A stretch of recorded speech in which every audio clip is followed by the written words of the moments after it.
किसी घर में कोई, आपके घर में कोई परेशानी है, अशांति है, घर के सदस्यों में एकता नहीं है, पति पत्नी में अनबन है, तो समझना कि कोई वास्तु दोष है, कोई ना कोई ग्रह दोष है या कोई नजर है। घर में कोई विभिन्न आवाज आ रहे हैं, पायल का आवाज आ रहा है, कोई ना कोई रात में काली छाया दिखती है, सोते हो तो कोई गला दबाता दिख रहा है, कोई ना कोई परेशानी आती है, हर जगह पर असफलता आती है, तो समझना कोई भूत प्रेत आत्मा की छाया है।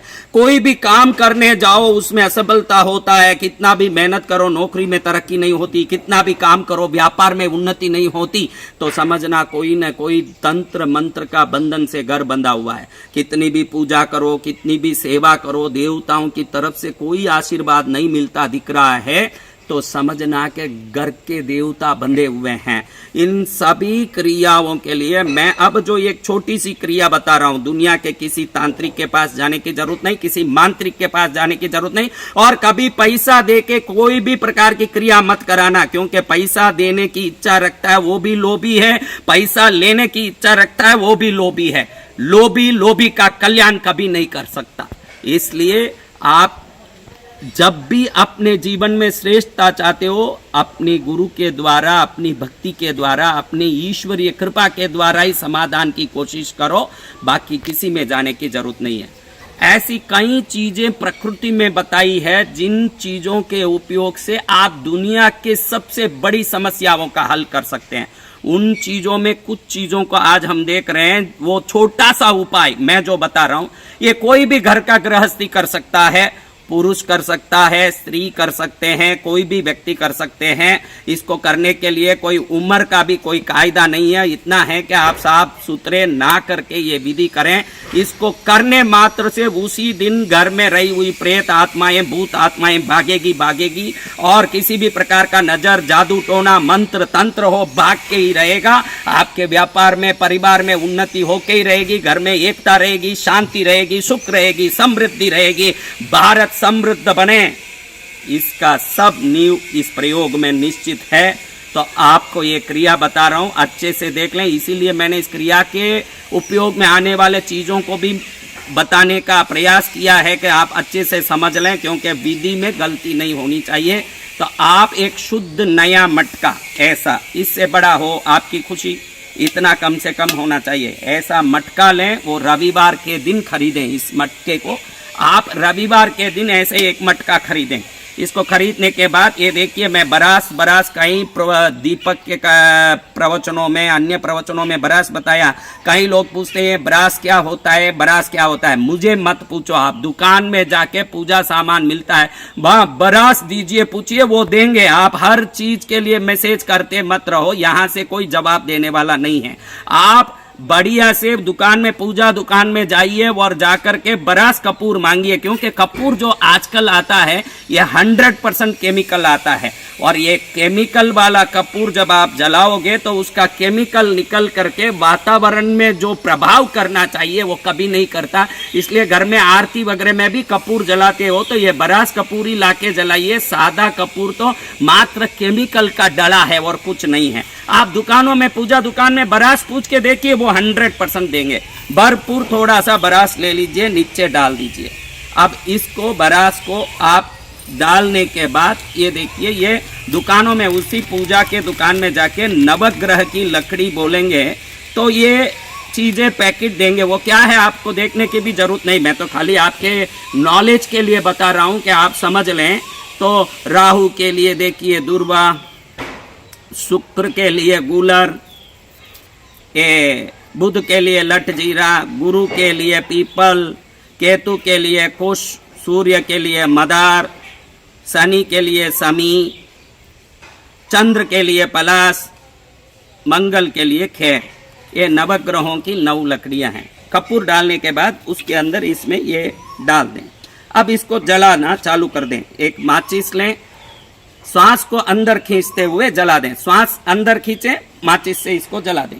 जलाने के बाद इसको चिरचिरी बोलते हैं, साधारण भाषा में, गलियों में, रोड में कहीं भी मिल जाता है चिरचिरी।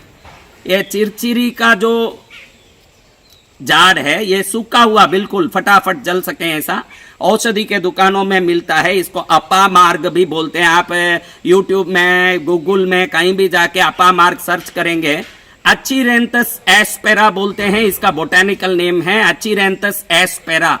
अचीरेंथस ACHYRANTHESASPERA, अचीरेंथस एस्पेरा, इस नाम से ढूंढेंगे तो भी मिल जाएगा। गली में चिड़चिड़ी झाड़ बोलते हैं, ये इसीलिए बताया हूं, आप इसको देख लें। सूखा हुआ झाड़ मिलता है दुकानों में। अगर आपके गांव में नहीं मिल रहा है तो इसको पहले एक रविवार के दिन आप इसको जड़ सहित निकाल के सुखा दें। अच्छा 10-15 दिन अच्छे से इतना सूखने दें कि ये जले, तब ये पूरी तरह जले, अंदर से कोई धुआं ना निकले, काला अच्छा सूख गया हो, इतना सुखा दें। फिर इसको आप तोड़ मरोड़ करके इसमें अंदर डालें। जब जलाने के बाद, ये लकड़ियां जला दिया, जलाने के बाद इसको डालें। और इस मटके को जलाने के पहले आपको अपने घर के हाल के बीचों बीच रखना है, ताकि इसमें से निकलने वाली धुआं और तरंगें पूरे घर में जानी चाहिए, ऐसे।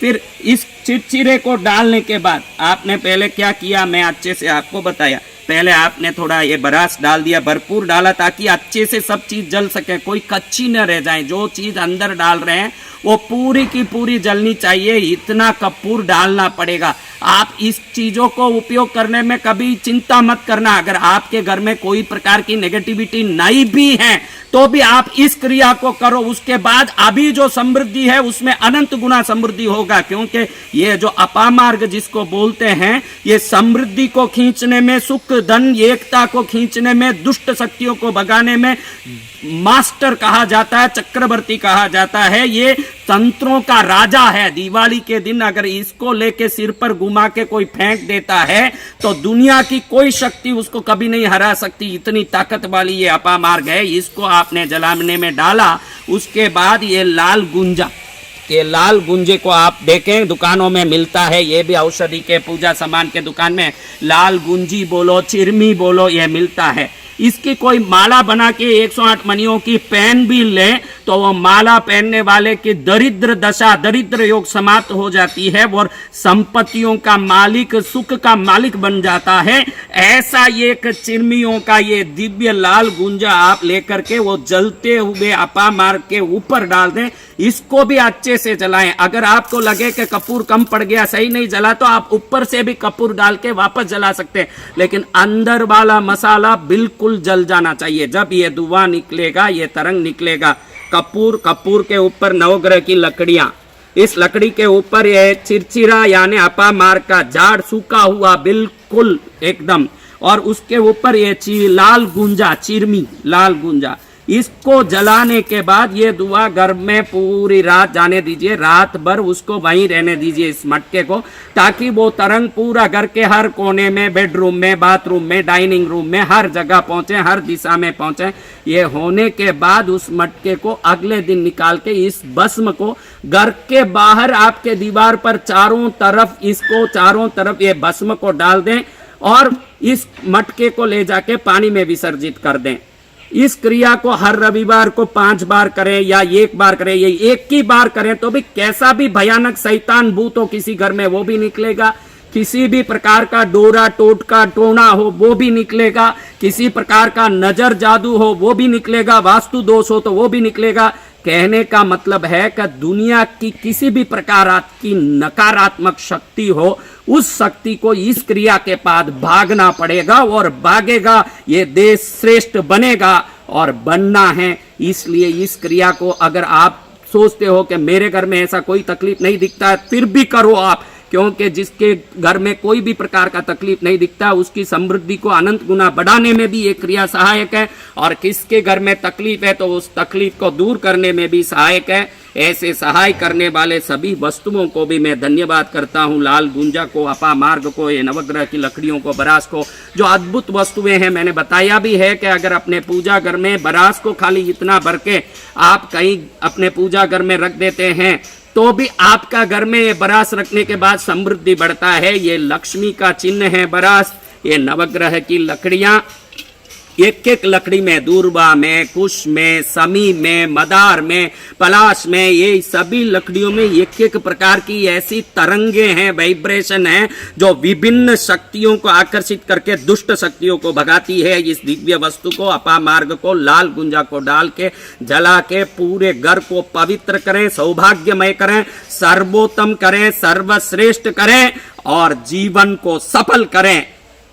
आपका यही मंगलकारी विधान जीवन को सर्वोत्तम बनाने वाला बने, यही मंगल कामना करते हुए आप एवं आपका प्यारा परिवार स्वस्थ, सुरक्षित, सुखी एवं समृद्ध रहें।